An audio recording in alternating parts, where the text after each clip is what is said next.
시청자 여러분, 안녕하세요. 신년 특집 2025 경제 대전망의 이지입니다. 이데일리 TV에서는 연말 연시를 맞아 2025년도 한국 경제를 진단하고 증시 전략을 시청자 여러분들께 전해드리려고 합니다. 특집 1부에서는요, 2025년 AI 산업 전망에 대해서 이경일 솔트룩스 대표의 분석 들어볼 거고요. 2부는 우리가 한국 경제의 위기라고 얘기를 많이 하는데 내년 상반기 그 위기를 우리가 잘 극복할 수 있을지에 대한 의견 들어보도록 하겠습니다. 2부에서는요. KB국민은행 장재철 박사의 의견으로 함께합니다. 자, 그럼 지금부터 신년 특집 2025 경제 대전망 함께 만나보시죠.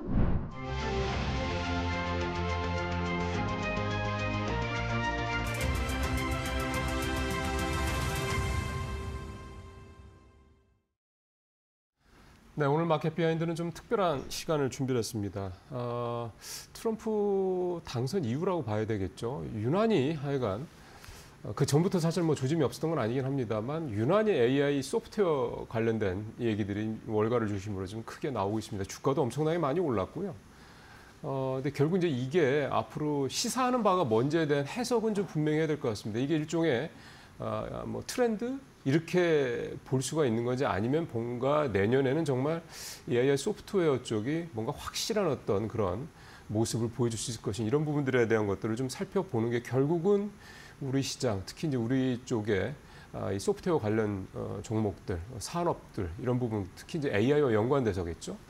여러 가지 시사한 점들 또 우리가 좀 살펴봐야 될 부분들을 좀 유추해 볼 수 있기 때문이라는 생각이 좀 듭니다. 그래서요 국내 AI 소프트웨어 업계 이제 대표 주자 중에 한 분이죠. 이 솔트룩스 이경일 대표님 모시고 오늘 말씀 좀 들어보겠습니다. 대표님 어서 오십시오. 안녕하십니까. 네. 경영자시니까 일단 이거부터 여쭤봐야 되겠습니다. 뭐 얼마 안 남았어요. 이제 2025년이 지금 좀 걱정하시는 마음이 크세요? 아니면 뭔가 기대되고 설레는 마음이 크세요? 근본적으로는 AI나 AI 소프트웨어 성장세가 굉장히 견고합니다. 그렇기 때문에 상당히 낙천적인데요. 저희는 한국하고 미국하고 사업을 하고 있긴 그렇죠. 한데 예. 제 조건부로 사실은 굉장히 경쟁이 심해질 것뿐만 그렇죠. 아니라 예.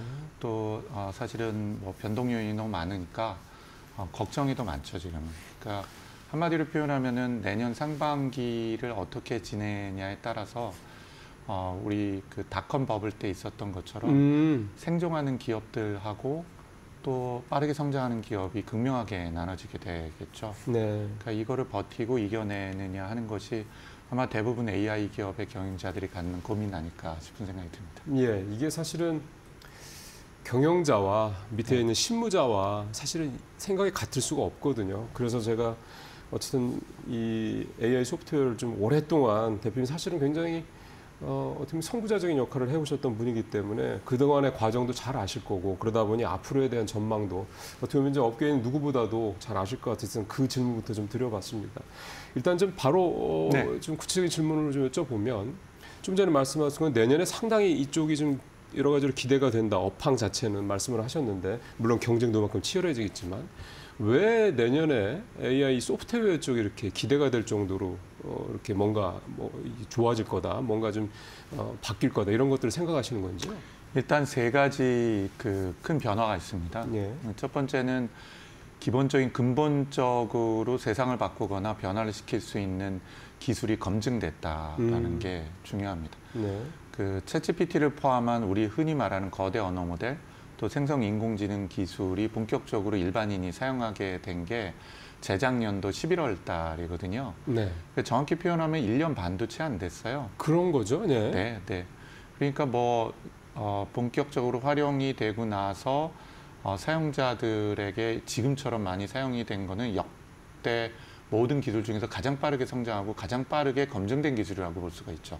그러니까 이 직전이 인터넷보다도 훨씬 더 빨리. 인터넷은 보통 6년에서 7년 걸렸던 거를 1년 반 만에 해낸 거니까요. 그러니까 훨씬 빠른 거죠. 거의 그러네요. 5배 이상 빠른 거고요. 예. 그다음에 두 번째가 기대가 되는 점은 이제 내년도 시장은 어떤 분들은 혹자들은 라지 랭귀지 모델이라는 챗GPT의 시대는 이제 끝났다. 오히려 끝나고 끝났다. 네, 그걸 기반해서 에이전트의 시대가 그렇죠. 시작이 됐다라는 말을 예. 많이 해요. 예. 그 얘기는 라지 랭귀지 모델이라고 얘기하는 챗GPT와 같은 것들은 텍스트를 넣으면 텍스트로 답변을 하는 그렇죠. 중심이죠. 근데 에이전트라는 것은 문제 해결에 집중을 하게 됩니다. 아, 네. 이게 굉장히 단순한 어떤 검색 이런 게서 이제는 뭔가 활용도가 훨씬 더 확대된다 이런 확대되는 말씀이군요. 그러니까 문제 해결이라고 얘기하는 산업 현실이나 각 개인에 이르기까지 각자 가지고 있는 지적 노동의 결과물 또는 지적 노동을 통해서 해내려고 하는 의사 결정에 영향을 미치게 되는 거죠. 거의 모든 산업 분야에. 네. 그래서 내년도는 에이전트의 뭐 한 해다라고 봐도 될 정도로, 그 정도로 굉장히 빠르게 성장을 하고 있어요. 네. 그래서 그게 이제 두 번째 어떻게 보면은 성장을 하기 위한 기둥이라고 볼 수가 있을 것 같아요. 세 네. 번째는요. 네. 사실은 우리 물밑에서 눈에는 잘 안 보였지만 지난 한 2년 동안에 과연 이 기술과 그다음에 이런 변화가 현실적으로 어떤 문제를 해결하고 또 어떻게 개선이 될 수 있을까 하는 많은 실험들이 있었어요. 네. 그거를 이제 저희 분야에서는 Proof of Concept 프로젝트라고 얘기해서 개념 검증을 한다고도 하고요. 네. 파일럿 프로젝트 같은 것도 많이 했거든요. 파일럿 프로젝트라니까 좀 와닿네요, 이제. 네. 파일럿 프로젝트는 실제 이거 될까 하고 했는데 그렇죠. 되는 거를 많이 발견한 거예요. 아, 그래서 실제로 유즈 케이스라고 얘기하는데 활용 사례들, 실용 사례들을 네. 엄청 개발하기 시작했어요. 그리고 그거에 기반해서 사업을 시작한 스타트업들이 돈을 벌기 시작했습니다. 이제 수익이 난다. 수익이라기보다는 매출이 올라오기 매출이 나온다. 시작했는데 이제 매출이 비용을 지출하는 것을 따라잡으려면 시간은 좀 더 걸릴 수 있을 것 같아요. 아직은 흑자는 아니지만. 그렇죠. 근데 굉장히 빠르게 전체 매출이 증가되고 있다는 거죠. 근데 이게 굉장히 중요한데요. 아까 이제 경영적 관점으로 말씀을 하셨는데 경영적 관점으로 보면 초기 시장의 기업이 가져가야 되는 가장 중요한 요소는 마켓 쉐어거든요. 그렇죠. 누가 너 시장을 장악하느냐. 그렇죠. 초기 시장에서 마켓 쉐어를 크게 가져간 기업이 시장이 빠르게 성장하면 성장할수록 지배 구조를 가지게 되니까요. 그래서 내년도에는 각 유즈 케이스나 실제로 적용 사례별로 버티컬에서 그러니까 특정 도메인이나 특정 산업 분야에서 그 시장을 선점을 하고 마켓 쉐어를 늘려가는 그런 선도적 기업들이 두각을 나타내기 시작할 거예요. 그런데 지난 몇 년간은 우린 기술이 있어. 그리고 우리는 이 기술이 세계 최고야. 이렇게 얘기를 해왔다면 예. 이제는 우린 돈을 벌고 있어. 라는 얘기를 하기 이게 시작하는 좀 약간 거죠. 뭔가 변했군요. 근데 단순히 기술을 개발을 누가 잘하느냐 차원이 아니라 이제는 누가 그 기술을 적용해서 현실에서 매출을 올리고 그렇죠. 수익을 누가 먼저 내느냐 이쪽으로 바뀌고 있다는 얘기거든요. 전통적으로 경영 쪽에서 보면 우리는 캐즘이라는 용어를 그렇죠. 많이 썼었어요. 예, 예. 초기 시장에서 기술이 뭔가 큰 영향을 미칠 거라고 믿어져도 이 기술이 상용화까지 가는 데는 반드시 깊은 골짜기를 넘어가야 그렇죠. 되는데 대부분은 거기서 멈춘다는 거죠. 근데 명확하게 올해 그 캐즘이 넘어가는 현상을 많은 사례에서 발견이 된 거죠. 그러니까 내년도에는 그 캐즘을 넘어가서 흔히 말하는 주도시장 쪽으로 넘어가서 매출이 증가가 되고 이익률도 증가가 되는 현상을 보이게 될 거라고 보는 거죠. 저희 회사가 그걸 증명한다고 봐도 돼요. 그러니까요. 저희 회사도 그런 변화가 올해 일어났으니까요. 그 솔트룩스도 결국 이제 AI 소프트웨어 회사로 국내에서는 이제 가장 앞선 어떤 활동을 해요. 또 구력도 굉장히 오래 되셨고 그런 맞습니다. 것들이 좀 나타나고 있다는 말씀이신데 그렇게 되면 실질적으로 한 2년 반, 3년 만에 기술부터 이제 대중화, 캐즘 극복, 그다음에 이제 좀 더 이제 많은 사람들이 활용할 수 있는 이런 식으로 그러면 예전에 인터넷에 비하면은 굉장히 빠르게 좀 전개가 되는 거군요. 그러니까 약간 인터넷 히스토리를 보면 우리가 흔히 말하는 인터넷이라는 건 사실은 굉장히 오래된 기술이고요. 우리가 통상 인터넷이라고 얘기하는 거는 월드와이드 웹이에요. 그 두 가지가 좀 다른데요. 인터넷 위에 월드와이드 웹이 작동이 되는 건데요. 네. 이 월드와이드 웹 우리가 옛날에 따따따라고 불렀던 거는 팀 버너스리라는 친구가 1989년도에 제안을 한 거예요. 그리고 첫 번째 웹 브라우저가 나온 게 93년, 4년 무렵입니다. 네. 그러니까 기술이 나오고 기술을 사용자가 사용하기 시작하는데 5년이 걸린 거고요. 그러네요. 그리고 아마존이 창업한 게 94년이에요. 예. 그리고 그 아마존이 실질적으로 돈 벌기 시작한 게 대략 2000년부터 시작했고요. 흑자 전환이 제가 정확히 기억은 안 나는데 2004, 5년 넘어서야 흑자 전환을 할까 말까 그랬었거든요. 그것 또한 대략 10년 걸린 거네요. 그렇죠. 그러니까 15년 정도가 걸렸다고 보면 돼요. 근데 지금 AI 관련된 트렌드는 2배에서 3배 정도가 빠르다고 보셔도 될 것 같아요. 이렇게 빠른 거는 그만큼 기술이 뭐라 그래야 되나요? 인터넷보다 이렇게 훨씬 더 빠르게 간다는 얘기는 이 다음 그러니까 넥스트에 대한 것들도 그만큼 빨리 진행이 될 수밖에 없다 이런 의미 아니겠습니까? 그걸 함부로 예측하기는 좀 어려운데요. 적어도 향후 3년에서 5년 사이에는 지금 속도를 유지할 것 같아요. 지금 속도라고 얘기하는 거는 7년 전에 구글에서 트랜스포머라고 하는 알고리즘을 내놨는데요. 그렇죠, 그렇죠. 이 알고리즘 이후에 AI의 발전 속도가 100배가 빨라졌어요. 근데 그 100배가 지금 상황으로 보기에는 5년에서 길게는 10년까지는 유지될 가능성이 크다고 봅니다. 근데 그 이후에도 그럼 이 속도를 유지할 것인가라는 거는 쉽지 않다고 판단이 들기도 해요. 심지어는 저희 회사를 포함해서 굉장히 선도적인 전 세계적인 기업들이 보기에는 여태까지 발전 속도의 그 근간은 인공지능의 뇌를 점점 더 크게 만드는 데서부터 나왔거든요. 근데 지금 한계가 조금 느껴지는 거는 인공지능 뇌를 더 크게 만든다고 해서 더 똑똑해지지 않는 것 같다. 라는 현상이 나오기 시작하는 거죠. 소위 말하는 그 인공지능, 그러니까 일테면 학습에 어떤 그런 들어가는 그게 이제 어느 정도 다 소화가 됐다 이렇게 이해를 하면 되겠습니까? 그렇게 봐도 될 것 같고요. 다른 관점으로 보면 트랜스포머라고 하는 아키텍처의 기술적인 한계에 접근을 하고 있다고 보는지도 몰라요.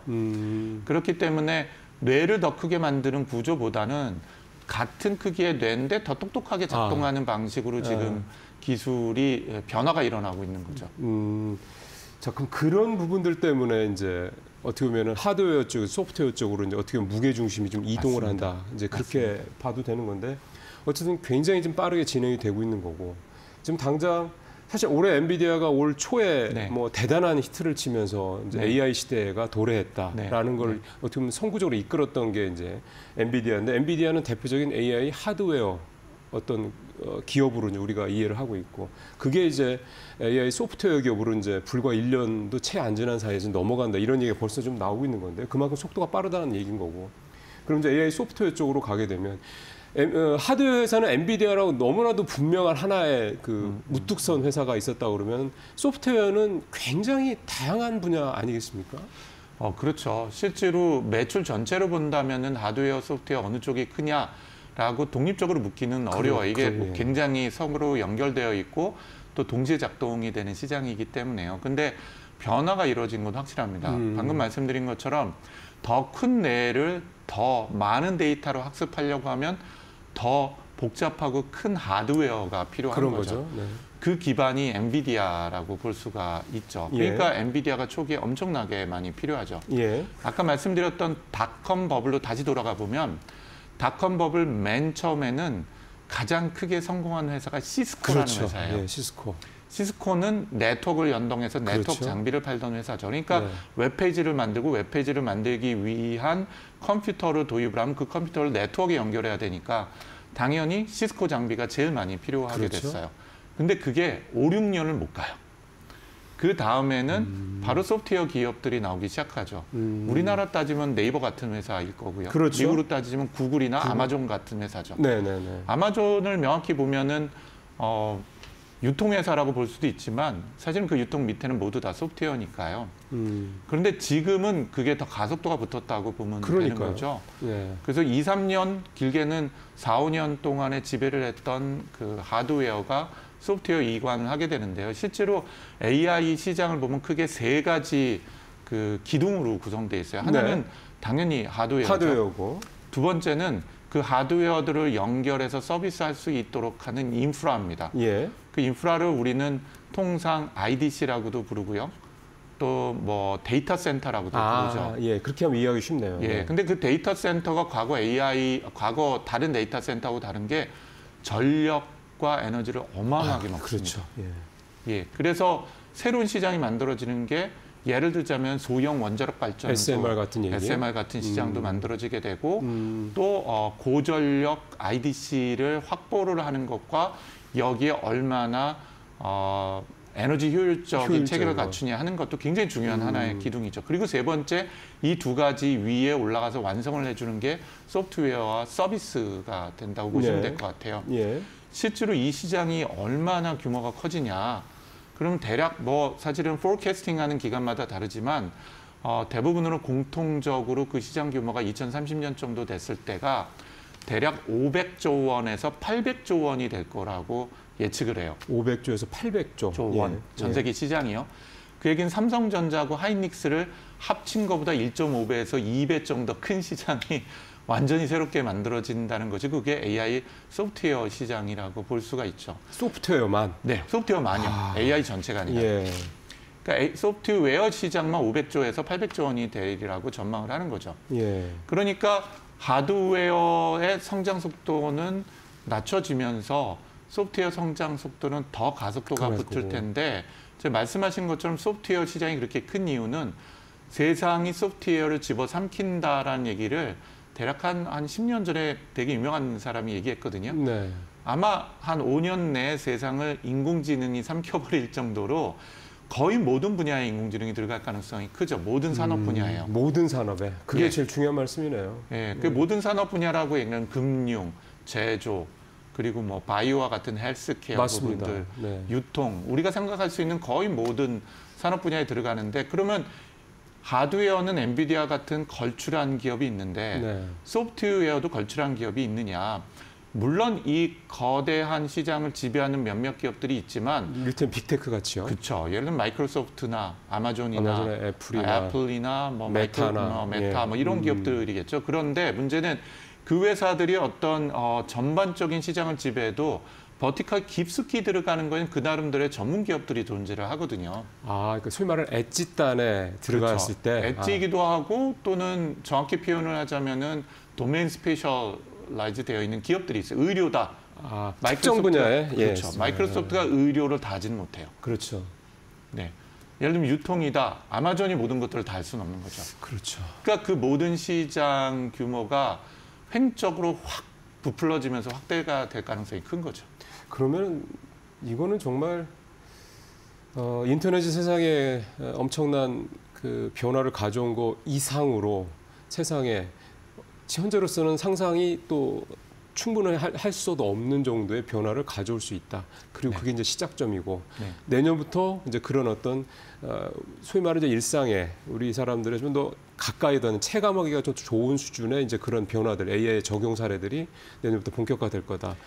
그거를 맞습니다. 선도하고 있는 게 소프트웨어 업체들이군요. 그렇죠. 실제로 우리가 인터넷이던 월드와이드 앱이던 89년도에 만들어지고 재창이 되고 나서 일반 사용자가 인터넷이 뭐야? 그거 우리 집에도 좀 깔아봐야겠네, 배워봐야겠네 하기 시작한 게 2000년도부터 2002년 사이거든요. 네네.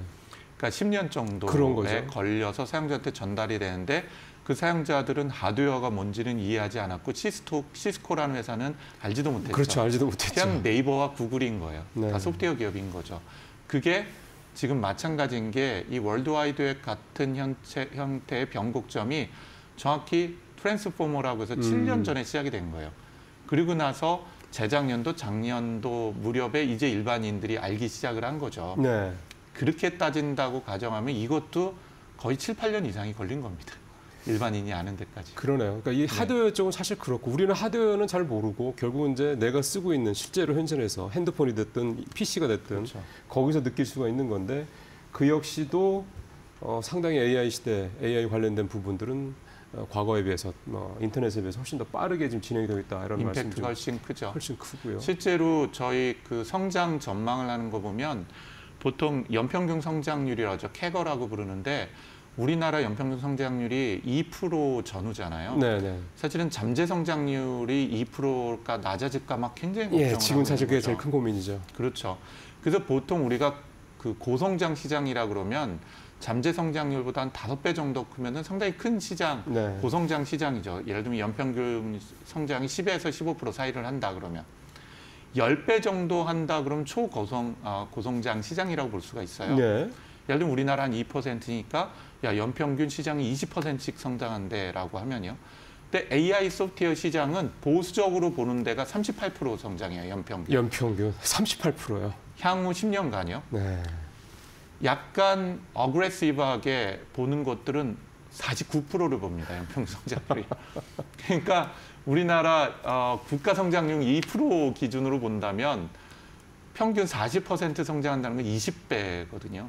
그러면 이게 사실은 어떻게 보면 국가의 전체적인 경제 어떤 성장의 구조가 바뀔 수도 있다라는 거네요. 이 AI를 잘 한다면. 그렇죠. 그래서 국가 차원에서도 굉장히 에너지를 쏟아야 되는데 그게 아까 제가 말씀드린 중장기적으로는 상당히 저는 긍정적이고 낙천적인데 단기적으로 어려운 것은 정책적으로 에너지와 힘을 쏟아야 될 때에 심지어 전 세계 모든 정권과 대통령이 바뀌어지는 시기에 심지어는 지금 미국 대선 바로 직전의 대선에서도 AI가 핵심 산업이었죠. 그렇죠. 근데 지금 우리나라는 이제 정책적으로 그거를 밀고 나갈 힘을 잃었으니까 그게 뭐 내년 여름까지 갈지 겨울까지 갈지는 모르겠지만 그게 굉장히 중요한 시기에 실기를 하고 있는 거죠. 안타깝게. 네, 사실은 오늘 아침에 신문에서도 보니까 이제 AI 이제 재계에서 네. AI 지원법 관련돼서 빨리 좀 뭐 처리를 해달라 이런 얘기를 야당에 찾아가서 했다고 얘기는 합니다. 그러니까 대표님 말씀하신 그런 부분들 좀 우리가 상당히 좀 중요한 시기인데 공교롭게도 이 정치적 불확실성 때문에 그런 부분들이 자꾸 밀리고 있다라는 네. 것들이 좀 느껴져서 또 현장에 계신 또 경영자로서 또 그걸 훨씬 더 체감을 많이 그럼요. 하실 거고요. 거기에다가 또 뭐 코리아 디스카운트가 네. 더 크게 생기게 되니까 환율 문제를 포함을 해서 지금 보시는 것처럼 나스닥은 날아가고 있잖아요. 날아가고 그 있죠. 나스닥 날아가는 중심이 다 AI거든요. 네. 그런데 한국은 전체 주가가 도로 5년 전, 10년 전으로 이제 돌아간 상태니까 아무리 그 중에서 날고 긴다고 하더라도 사실은 그 전체 대세를 네. 뒤집어엎기는 힘들죠. 그 경제가 예. 그런 것 같습니다. 사실 그 말씀으로 들어가면 또 한 두어 시간은 또 얘기를 해도 끝이 없는 얘기인데 오늘 대표님 모시고 이 짧은 시간에 거기까지 들어가기는 저희가 너무 좀 네. 그렇고 이제 바로 조금 더 이제 대표님의 좀 인사이트를 좀 더 들어보겠습니다. AI 소프트웨어 시장이 내년부터 본격적 개화가 된다고 말씀하셨기 때문에 근데 저희 같은 사람 입장에서 봤을 때는 그럼 이게 동시다발적으로 웬만한 산업들이 다 가는 거야? 아니면 이것도 뭐 순차적으로 뭐부터 이렇게 가는 거냐? 이런 것들에 대한 궁금증이 있으실 것 같아요. 대표님 보시기에는 어떻게 생각하십니까? 크게 두 가지 관점으로 좀 의견을 드려볼게요. 네. 우선 단기적으로 인공지능의 임팩트가 크면서 동시에 고용 구조에 영향을 끼치는 산업이 어디일까? 네. 라고 한다면은 첫 번째는 당연합니다만은 빅테크를 포함한 소프트웨어 기업 자체예요. 네.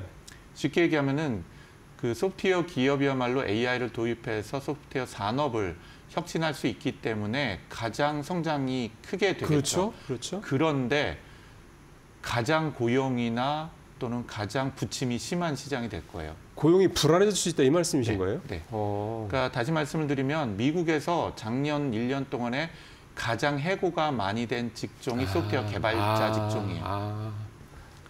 실제로 네. 가장 고도의 지적 노동이 필요한 분야가 소프트웨어인데 이 분야부터 AI가 대체되기 시작하는 거죠. 네. 그렇기 때문에 시장의 임팩트도 크고 변화도 크지만 네. 고용 시장의 불안감도 가장 클 수 있는 시장인 그러네요. 거죠. 역설이네요. 역설이에요. 예. 굉장히 큰 역설입니다. 네. 그럼 그 다음이 어디겠냐? 그러면 공통적으로 전 세계의 컨설팅 펌들에서 얘기하는 게 금융 분야입니다. 그러네요. 네. 금융이라고 하면 IB를 포함한 투자 그렇죠. 시장부터 시작을 해서 뭐 우리 생각은 월가를 얘기하면 되는 네. 생각하면 되는 거잖아요. 네. 월가와 그다음에 월가에서도 특히 헤지 펀드를 중심으로 한 IB 시장 다시 해서 투자를 하고 펀드레이징을 하고 예. 회수를 하는 이 시장이 굉장히 큰 변화를 겪게 되는데요. 그거에 AI가 그걸 대체할 수 있다. 대체라는 표현보다는 시장을 바꾸게 될 겁니다. 시장을 바꾼다. 네. 시장을 바꿔내게 되죠. 그리고 시장을 바꿔내는 걸 쫓아하는 그룹과 그렇지 못한 그룹의 실적이 극명하게 나오게 되는데 그게 2, 3년 내에 눈으로 그냥 보게 되는 거죠. 그러니까 그런 역량을 가진 조직과 그렇지 않은 조직의 그 차이점들이요. 네. 그래서 그 금융 분야가 굉장히 큰 변화를 되리라고 보고요. 그 다음에 임팩트가 큰 분야가 헬스케어 부분이에요. 의료, 바이오 있죠. 네. 그 중에서도 뭐 많은 분들이 알고 계신 것처럼 올해 그 노벨상을 AI가 두 맞습니다. 개를 참 탔죠. 그러네요. 네. 네, 그 중에 하나가 이제 단백질 접힘이라는 그렇죠. 부분인데 네. 그 얘기는 실제로 우리가 여태까지 신약 개발을 하거나 헬스케어를 하기 위한 많은 부분은 우리 두뇌 노동과 실험을 통해서 했어요. 그렇죠. 그거를 이제 생성 AI를 통해서 아예 신약을 생성을 하는데 깊게 들어갈 수 있고 그 부분에 RNA 관련된 우리 RNA 백신을 맞았잖아요. 네, 대부분요. 네, 네. 관련된 RNA 합성과 관련된 데 이르기까지 굉장히 임팩트를 크게 줄 가능성이 큽니다. 그러니까 이 시장은 단기적인 시장보단 중장기적으로는 사실은 산업뿐만 아니라 사회 전체 변화를 만들어낼 가능성도 있어요. 굉장히 낙천적으로 보시는 분들은 일단 30년 내에 인간 수명이 150세까지 간다는 분도 계세요. 뭐 암이나 이런 대표적인 질환들이 해결이 된다고 그러면 그렇게 생각도 할 것 같습니다. 상당히 해소될 거라고 보는 거죠. 30년 내에. 그래서 30년 후가 됐을 때는 우리의 기대 수명이 150세 정도까지 올라갈 거라고 보시는 분들도 많아요. 그건 이제 그때 가봐야 되겠지만 물론 그렇습니다. 그 중심이 뭐냐 그러면 인공지능이에요. 사람이 하기는 사실은 불가능하거든요. 그렇죠. 지금 사실은 단백질 접힌 문제만 하더라도 사람이 풀기가 너무 복잡하고 어려운 거거든요. 돈도 많이 들고. 그러니까 시간과 돈이 그다음에 인력이 엄청나게 들어가는 것들을 AI를 통해서 획기적으로 줄인다. 그렇죠. 네. 그러니까 이 시장이 의료 시장, 그다음에 제약, 바이오 시장에서 굉장히 큰 임팩트를 줄 가능성이 큰 거죠. 네. 그게 있고요. 그다음 시장에 해당이 되는 게 유통 시장이에요. 아, 유통까지요. 그거는 사실은 딱 와닿지는 않습니다. 어떤 점 때문에 그렇습니까? 초개인화가 됩니다. 아, 그럼 맞춤형. 단순히 이 맞춤형이랑 이 초개인화는 일단 다른 관점을 좀 설명드릴 텐데요. 금융 분야로 본다면은 우리가 ETF라는 거를 보면 예. 어떤 바구니에다 어떤 상품을 내가 잘 담아줄게. 나는 전문가니까. 예. 이 바구니에 상품을 사갈 사람들은 모여봐. 이렇게 되는 거잖아요. 예. 같은 바구니에다 투자할 사람들을. 근데 이제는 ETF가 예를 들자면 각 개인별로 만들어지는 거예요. 그러니까 이경일이라는 사람한테 딱 맞춤화된 그런 ETF. 임종윤이라는 사람한테 딱 맞는 ETF. 왜냐하면 성향이 다 다르니까. 다르죠. 그러니까 결국은 상품 하나를 만들고 이 상품을 대량으로 생성해서 이게 서비스가 됐던 제조가 됐던지 간에요. 사실은 금융은 서비스니까요. 서비스 상품을 만들어서 이거를 대규모로 여러 사람한테 팔아먹는 구조. 이게 이제 산업 시대하고 그다음에 제조 시대에 가져왔던 우리의 방식이라면 이제 모든 상품들에 해당이 되는 것들이 개인 맞춤형으로 나오게 돼요. 제가 올 한 4, 5개월 전에 모 금융그룹 대표님 전체가 같이 모여서 예. 저하고 이제 토론을 했거든요. 1대1로. 그때 그분들한테 질문을 던졌더니 제가 30년 후에도 보험이 있을까요? 30년 후에도 은행이 있을까요? 그분들이 너무나 고민이 깊어지는 거예요. 아, 그렇게 화두를 던지시니까? 예, 30년 후에는 은행이 어떻게 돼 있을까요? 지금의 은행이 살아있을까요? 참 그러네요. 지금의 보험이 살아있을까요? 그때 그분 중에 한 분이 국내 가장 큰 보험사 사장님, 대표님이셨는데 현재 보험은 없어질 거라고 보시더라고요. 그러면 그렇게 생각하시고 어떻게 그럼 보험이 살아남아야 될까요? 라고 질문을 드렸더니 보험에 해당이 되는 게 만들어진 보험 상품을 이제 보험 판매하시는 컨설턴트들이 돌아다니면서 판매하는 게 아니라 각 개인별로 보험 상품이 생성이 되는 거죠. 근데 이건 이제 제가 쉽게 이해하시라고 그렇게 말씀드렸는데 이제 모든 상품이 그러니까 예를 들면은 물질적 상품과 그다음 비물질적 상품들이 모두 다 개인화가 되기 시작하는 거죠. AI에 의해서. 그러면 그 개인화된 상품이 어떻게 유통이 되느냐? AI에 의해서 유통이 된다는 겁니다. 예를 들면 지금 많은 분들은 모르시는데 우리 여행 간다 그러면 여행 비행기표를 사지만 사실은 비행기표, 항공권을 포함해서 뭐 식당 예약을 하거나 뭐 이런 모든 호텔 것들이 뭐 다 있죠. 그 중간에 정확히 표현을 한다 그러면 이 브로커들이 있는 거거든요. 그렇죠. 그게 다 사람이 하고 있고 기업이 하고 있는 거고. 예. 예를 들면은 어떤 상품이 있다. 보험 상품은 만든 곳에서 유통을 해서 거래가 되는 구조가 있죠. 금융 상품도 마찬가지입니다. 여러 결의 구조를 포함을 해서 사실은 가치가 생산이 되는 거죠. 똑같이 마찬가지로 비행기표 사거나 여행 상품을 산다고 하더라도 여러 상품을 묶는 이제 유통업자들이 있는 거예요. 브로커들이 있는 거죠. 그리고 거기에서 유통 수수료를 먹는 그렇죠. 구조죠. 네. 이 구조 중심에 AI가 들어가면서 유통 구조를 없애버려요. 네. 쉽게 얘기하면 지금 2단계, 3단계 되는 유통 구조를 아예 AI가 통합해버리는 거죠. 챗GPT로 예를 들면 이래요. 만약에 챗GPT에다가 제가 나 휴대폰 바꿔야 되는데 물어보면 그럼 저한테 질문을 하죠. 뭐 게임 하세요? 뭐 유튜브 많이 보세요? 챗GPT 같은 거 많이 쓰세요? 그럼 제가 답변하면 그러면 고객님한테 딱 맞는 휴대폰 제가 추천해 드릴게요. 이렇게 얘기를 하는 네, 거예요. 네, 네. 근데 이 얘기를 한 게 사실은 광고인 거고요. 실제로 삼성전자 그렇죠. 광고 맞춤형 광고가 되는 거죠. 근데 여기서 끝나지 않아요. 근데 챗GPT한테 제가 가격을 물어봐요. 그럼 뭐 125만 원이에요라고 얘기를 하면 제가 너무 비싸다 그러면 챗GPT가 갑자기 저한테 얘기를 하는 거예요. 혹시 이경일님 삼성카드 가지고 계세요? 라고 질문하는 거예요. 야, 거기에 이제 광고가 들어가는구나. 그럼 제가 나 삼성카드 있지 그러면 오늘까지 딱 15% 할인하는 삼성카드만 할인하는 게인데 제가 소개해 드릴까요? 라고 얘기를 해서 진짜 15% 할인데 그러면 그 15% 할인하는 다이렉트로 연결해주는 온라인 쇼핑몰을 네. 저한테 추천해 주는 거죠. 그러니까 사실은 정확히 표현하면 브로커 역할을 하게 돼요. 유통업자 역할을 AI가 하게 되는 거죠. 무섭습니다. 이게 지금 제가 얘기하면 정말 그렇게 될까 하는데 한번 5년 후 보세요. 그러니까요. 이게 사실 네. 저는 어떤 생각이 드냐면 그럼 결국 그 얘기는 이제 AI가 나라는 사람을 속속들이 다 꿰뚫고 있다는 얘기가 되는 거잖아요. 거꾸로 그래서 얘기하면. 보안이 중요해집니다. 예.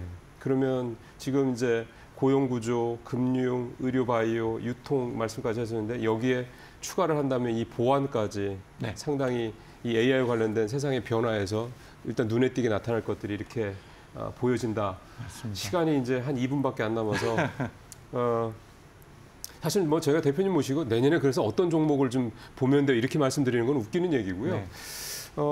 지금 사실은 이제 시간이 얼마 안 남기 때문에 질문 한 가지만 더 드린다 그러면 팔란티어라든가 뭐 세일즈포스, 서비스나우 등등등 하여간 최근에 이 AI 관련된 소프트웨어주들이 엄청나게 주가가 올해 올랐습니다. 특히 최근 들어서. 이제 이렇게 좀 서학개미 분들이 미국에 주로 이제 이 소프트웨어 관련 기업에 지금 거의 뭐 집중 투자하다시피 지금 되고 있는 상황이 나타나고 있는데 이런 현상들 관련돼서 그러니까 투자적인 측면에서 이 소프트웨어는 어떻게 좀 접근하면 좋을지 한 말씀 부탁드리겠습니다. 일단은 투자할 시기를 놓쳤습니다. 아 그래요?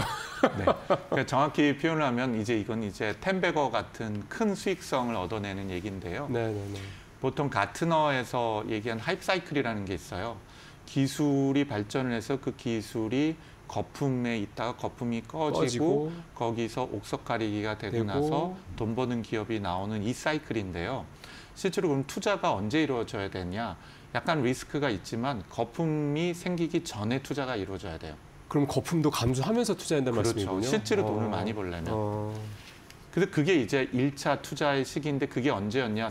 AI 소프트웨어로 보자면 그게 3년 전, 4년 전이에요. 어유야. 이미 그러니까 얘기도 안 나올 때 얘기네요. 아니죠. 이미 많은 목소리와 시그널이 있었는데 사람들 입장에서는 그걸 이해하기 어려웠던 거죠. 예를 들면 챗GPT를 만든 오픈 AI라는 회사가 제대로 투자를 끌어들이기 시작한 지가 3, 4년 전이에요. 네. 네. 그러니까 시리즈 B, C 정도 됐을 때 또는 B 정도 됐을 때 우리가 탈 수 있으면은 그때가 투자의 가장 적기인 거거든요.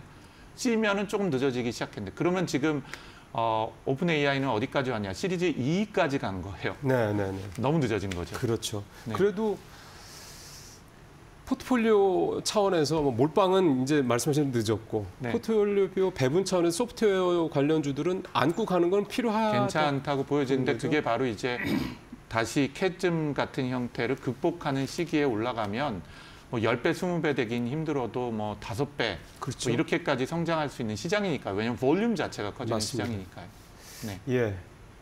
사실은 초반부터 예상은 했습니다만 이럴 줄 알았습니다. 시간이 벌써 다 됐습니다. 사실 이제 대표님 같이 뭔가 이렇게 이 분야에서 오랫동안 종사하셨고 그다음에 인사이트가 좀 확장을 해서 말씀해 주실 수 있는 분들은 좀 저희가 좀 정기적으로 좀 모셔서 말씀드리면 좋은데요. 오늘 바쁘신 분이라 사실은 오늘 많이 아쉽지만 오늘 대표님 통해서 AI 관련된 특히 소프트웨어 관련돼서 우리 시청자분들께서 또 투자하신 분들께서 어떻게 접근하시면 좋을지에 대한 대략적인 얼개는 좀 그려주신 것 같아서 좀 그나마 참 다행이라는 생각이 듭니다. 오늘 말씀 고맙습니다, 대표님. 감사합니다. 이데일리 TV 신년 특집 2025 경제 대전망 여러분 잘 만나보셨죠? 1부에서는 이경일 솔트룩스 대표와 함께 2025년 새해 AI 산업 분석에 대해서 자세하게 알려드렸습니다. 이제 2부 특집 프로그램에서는요. KB 국민은행 장재철 박사와 함께 한국 경제 위기 과연 2025년 상반기 회복이 가능할지에 대한 투자 전략 여러분께 선보이겠습니다. 지금 바로 만나보시죠.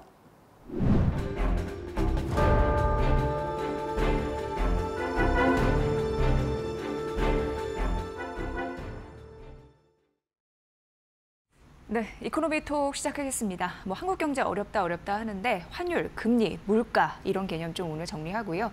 앞으로의 전망, 연초 전략까지 좀 세워보도록 하겠습니다. 오늘 이 시간 KB국민은행 장재철 박사님의 의견 들어보도록 하죠. 박사님 어서 오세요. 네, 안녕하세요. 네, 요즘 이제 연말인데 좋은 소리 좀 들어야 되는데 그게 좀 쉽지는 않은 상황인 것 같습니다. 대표적으로 저희가 마켓나우 일부 통해서 환율의 움직임도 좀 자세하게 살펴드리고 있는데 오늘 보니까 뭐 1,453원 위에서 여전히 좀 움직이고 있습니다. 정치적인 상황, 강달러 영향 이런 부분 이제 복합적으로 위기를 맞고 있는 건데 환율 상단은 얼마나 열려 있다고 보십니까? 예. 뭐 환율을 전망하는 거는 상당히 어렵습니다. 네. 다 아시다시피 우리가 뭐 대학에서 배울 때는 환율은 랜덤 워크다. 그래서 이 뭐 환율 변수처럼 이리 뛰고 저리 뛰고 하는 게 환율의 성격인데. 뭐 그렇다고 우리가 전망을 완할 수는 없고요.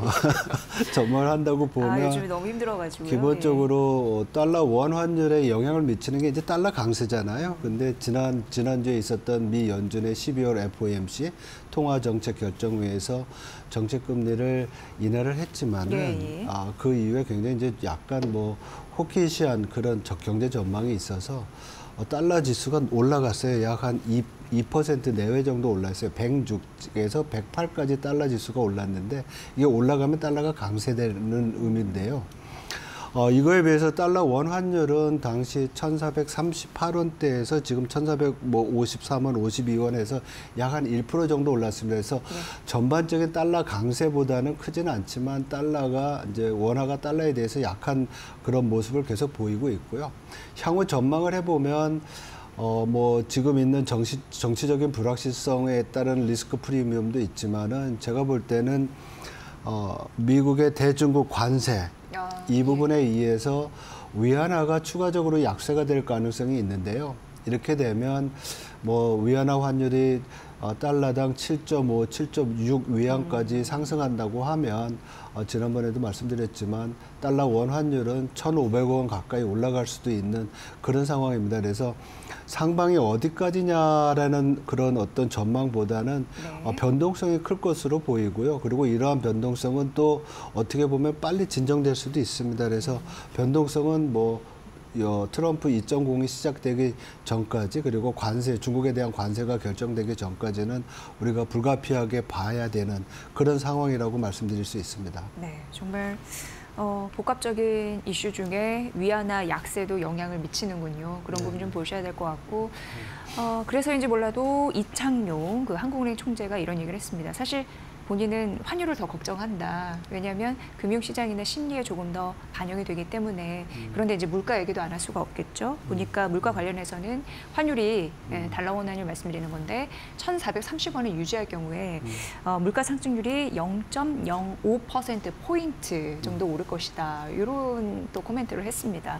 우리가 살펴볼 대목이 있을 것 같아요. 네, 그 지금 뭐 0.05%포인트 하면 반올림하면 0.1%잖아요. 네. 0.1%포인트고 지금 하늘이 내년도 물가 전망을 약 한 1.9% 정도로 보고 뭐 2% 정도 되나요? 성장률이 1.9%지만 물가 상승률로 보면 크지는 않을 수 있습니다. 그렇지만 이 0.05%포인트라는 것이 과연 한국은행이 내년도에 환율을 얼마에 기준을 했느냐의 문제거든요. 근데 제가 전망할 때는 올해 평균 환율, 2024년 평균 환율이 1,360 뭐 한 8원 정도 되고요.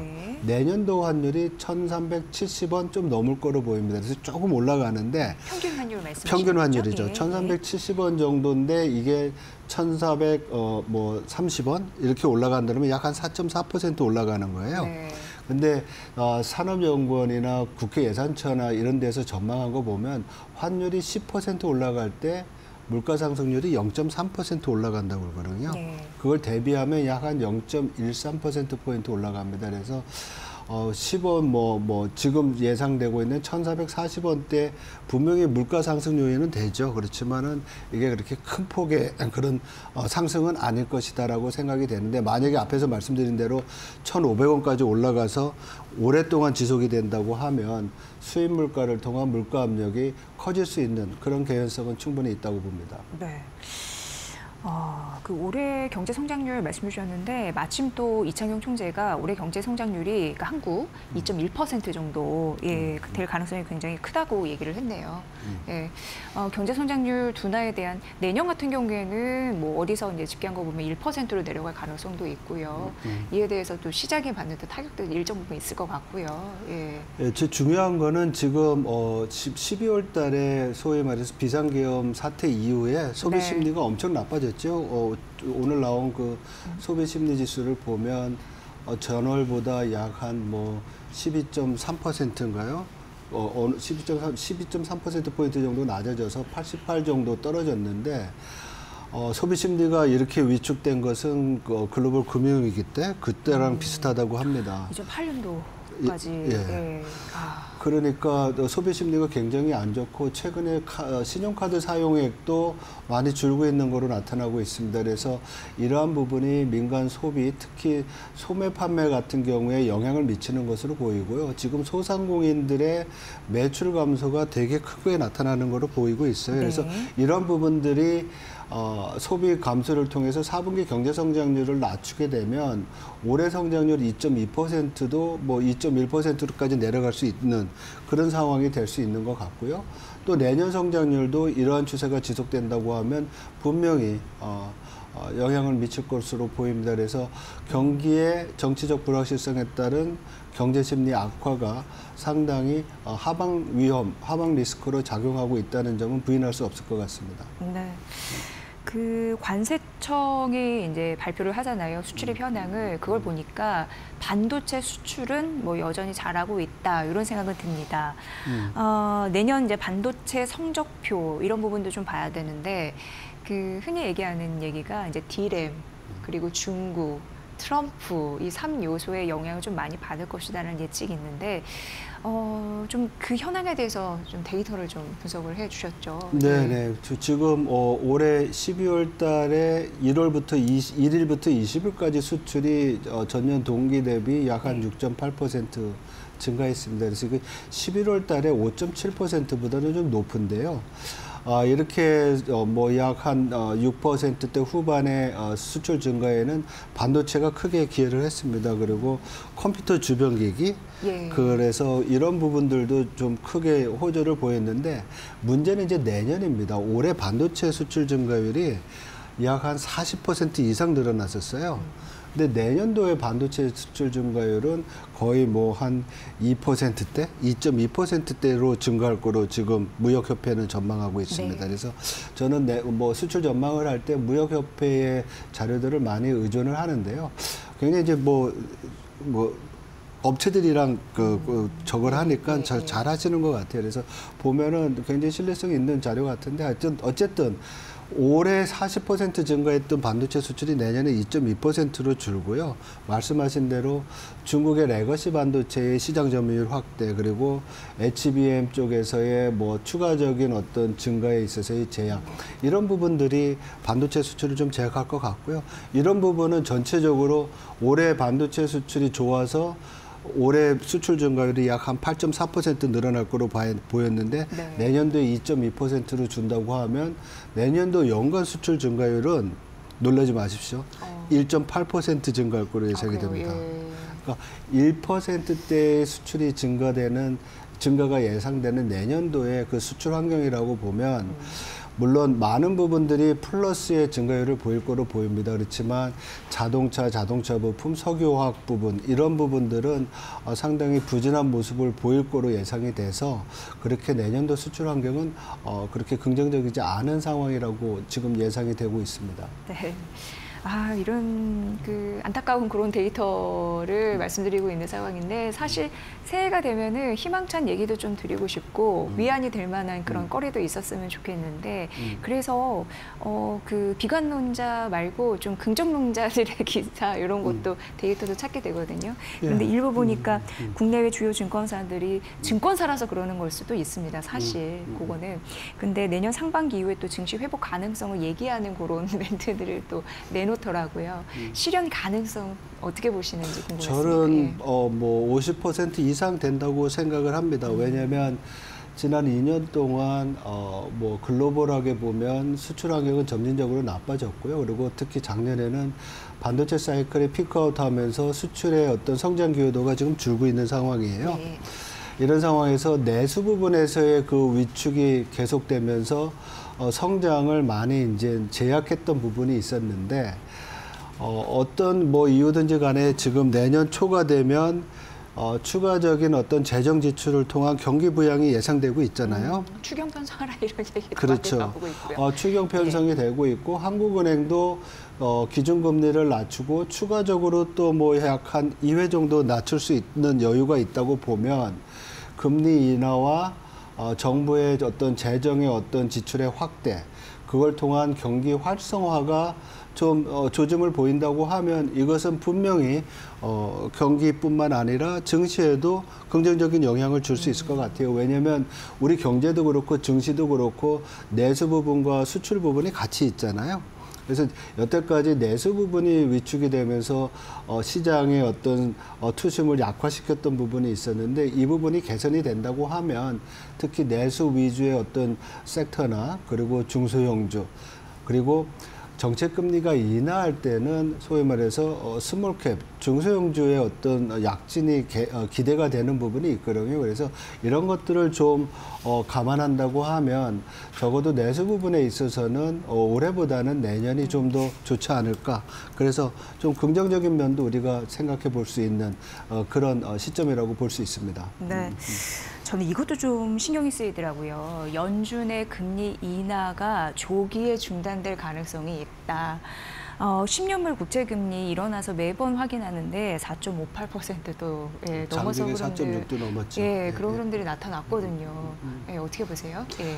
뭐 지금 제가 이렇게 계속 구독하는 어떤 뭐 그 논문이나 아니면 보고서들을 보면 일부에서는 2025년도에 10년 미 국채 금리가 4.75에서 5% 중간에 있지 않을까 이렇게 지금 5% 중간까지 예상을 하고 있습니다. 근데 이러한 전망이 근거가 없는 게 아니라 이번 FOMC 15월 FOMC에서 연준이 내년도 경제 전망을 할 때 회의 참석자들이 내년도 물가에 대한 그런 어떤 전망의 중간값이 상당히 많이 올라갔어요. 0.4%포인트 정도, 0.3에서 4%포인트 올라가서 2%대 중반까지 올라갔는데 이러한 부분들이 그러니까 인플레이션이 당초 생각했던 것보다 높아지니까 장기 금리가 올라갈 수 있는 부분이 있겠죠. 왜냐하면 장기 금리는 단기 금리에다가 기대 인플레이션에다가 위험 프리미엄, 기간 프리미엄을 포함하는 건데 그 중에 하나인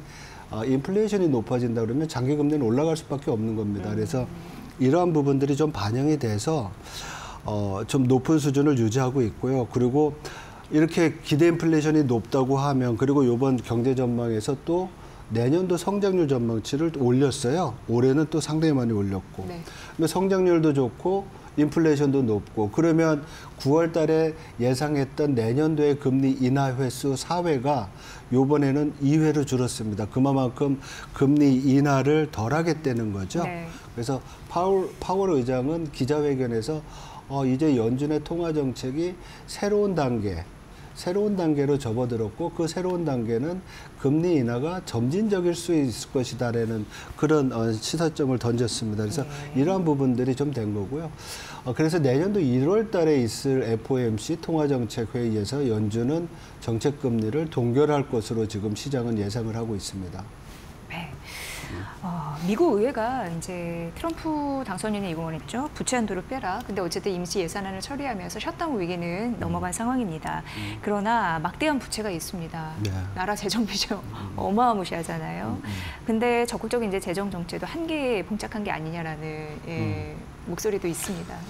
근데 뭐 요번에 그 임시 예산안의 그 뭐 우여곡절을 보면 결국은 부채 한도를 늘리기 위한 거였거든요. 그리고 국채 발행 많이 할 거고.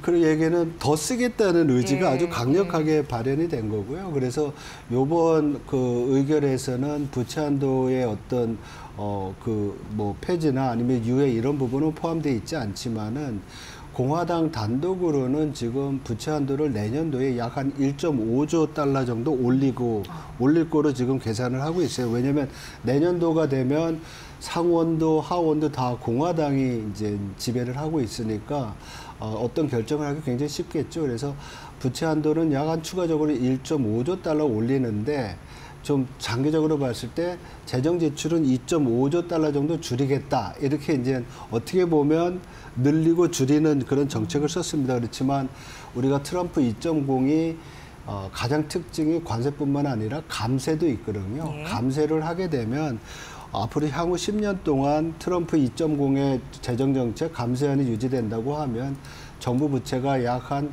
7조 8천억 달러 늘어날 거로 보여요. 그래서 이렇게 되면 지금 미국의 연방정부 부채가 GDP 대비 122% 정도 되는데 이것이 143%까지 올라갑니다. 그래서 장기적으로 보면 부채 부담 때문에 쓸 여력은 좀 줄기는 되는데 아마 트럼프 임기 내내 상당히 재정 지출 쪽에서는 뭐 크게 쓰지 않을까 이렇게 생각을 합니다. 네. 네. 사실 이게 좀 기축통화 국가니까 가능한 그런 의미도 있을 것 같고 네. 어쨌든 이런 현상을 보면 이거 금리 안 떨어지겠네, 고금리 좀 장기화되는 거 아니야, 뭐 이런 생각도 들기도 하네요. 그렇죠. 네. 아까 말씀드렸듯이 인플레이션도 예. 높은 수준이고 거기다가 이제 재정 적자면 국채를 발행해야 되니까 국채 가격 떨어지면 금리 올라가잖아요. 네. 그래서 이런 게 아까 말씀드렸던 4.75에서 5%의 어떤 전망 레인지가 그렇게 비현실적인 레인지는 아닐 수 있다라는 말씀을 드릴 수 있습니다. 오늘 박사님 얘기를 들어보셔서 아시겠지만 연말 증시 분위기는 파티 분위기는 아닙니다. 그러나 아픈 곳도 제대로 봐야지 치료도 할 수 있을 것 같아요. 오늘 연말 그리고 내년 연초 집중해야 될 변수 챙겨드렸으니까 여러분 잘 참고하시기 바랍니다. 자, 오늘 이 시간 KB국민은행 장재철 박사님의 분석으로 함께하셨습니다. 잘 네, 들었습니다. 수고하셨습니다. 예.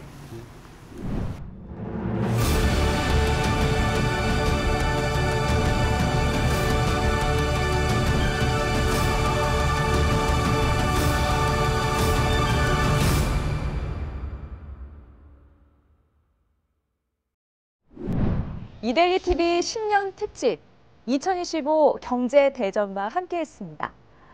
시청자 여러분, 2024년 한 해 정말 고생 많으셨습니다. 2025년 한 해는 푸른 뱀의 해인데요. 이데일리 TV는 항상 지혜롭고 현명한 투자 전략 여러분께 전해드리도록 하겠습니다. 올 한 해도 대한민국 경제를 응원합니다. 시청자 여러분, 새해 복 많이 받으세요.